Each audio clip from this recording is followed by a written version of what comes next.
الحمد لله رب العالمين الصلاة والسلام على خاتم النبيين وعلى آله وصحبه أجمعين أما بعد فأعوذ بالله من الشيطان الرجيم بسم الله الرحمن الرحيم قال الله تعالى في سورة الكهف أم حسبت أن أصحاب الكهف والرقيم كانوا من آياتنا عجبا۔ ترجمہ: کیا تم خیال کرتے ہو کہ غار اور لوح والے ہماری نشانیوں میں سے عجیب تھے؟ سورہ کہف کی تفسیر میں ابتدا ہی میں یہ بات ہونی چاہیے تھی کہ اس سورت کا دجال کے فتنے کے ساتھ ایک خاص تعلق ہے۔ اس فتنے کے اثرات سے محفوظ رہنے کے لیے سورت کے ساتھ ذہنی اور قلبی تعلق قائم کرنا نہایت مفید ہے۔ اسی مقصد کے پیش نظر احادیث میں جمعے کے دن سورہ کہف کی تلاوت کی ترغیب دی گئی ہے، لہذا دجال کے فتنے کو سمجھنا بھی بے حد ضروری ہے۔ لفظ دجال کے لغوی معنی دھوکے اور فریب کے ہیں۔ کہنا چاہیے کہ دجل کے معنی دھوکے اور فریب کے ہیں۔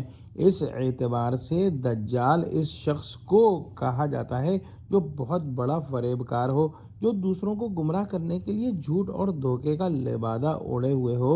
اسی بنا پر جھوٹے نبوت کے دعوے داروں کو بھی دجال کہا گیا ہے۔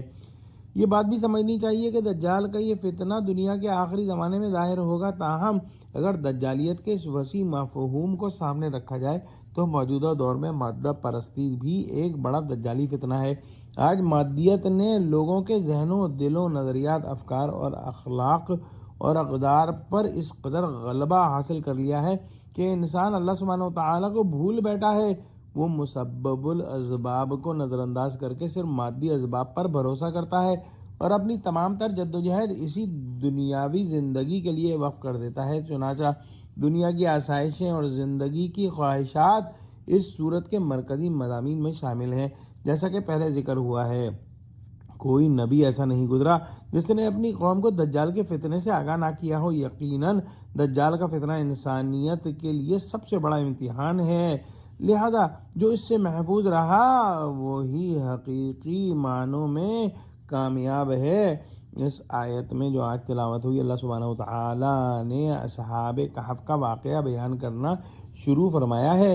اصحاب کہف کا قصہ کوئی ایسا اجنبی یا حد درجہ حیرت انگیز واقعہ نہیں ہے کہ اسے غیر معمولی سمجھا جائے اور اس سے بڑا اور کوئی چیز انسان کے مشاہدے میں نہ ہو۔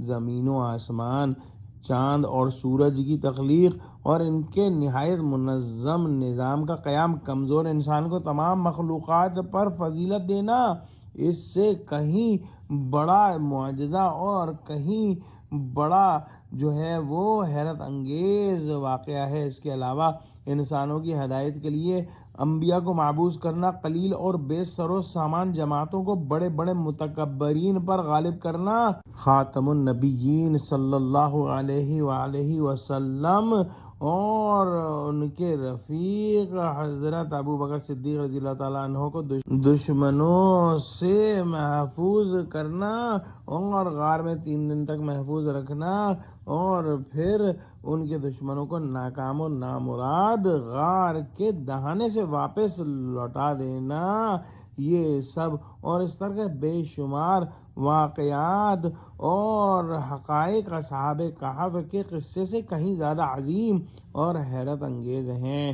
جب یہود نے قریش کو مشورہ دیا کہ نبی پاک صلی اللہ علیہ وسلم کو آزمانے کے لیے 3 سوالات کریں، روح کیا ہے، اصحاب کہف کا واقعہ کیا ہے اور ذوالقرنین کا حال کیا تھا، تو اللہ سبحانہ وتعالیٰ نے اصحاب کہف کا واقعہ بیان فرمایا، جس کا آغاز اس آیت سے ہوتا ہے جس پر ہم گفتگو کر رہے ہیں۔ دعا کرتے ہیں کہ اللہ سبحانہ وتعالیٰ ہم کو قرآن کا فہم عطا فرما، ہم کو سچوں سے جوڑے، ہم کو دجالی فتنے سے بچا لے۔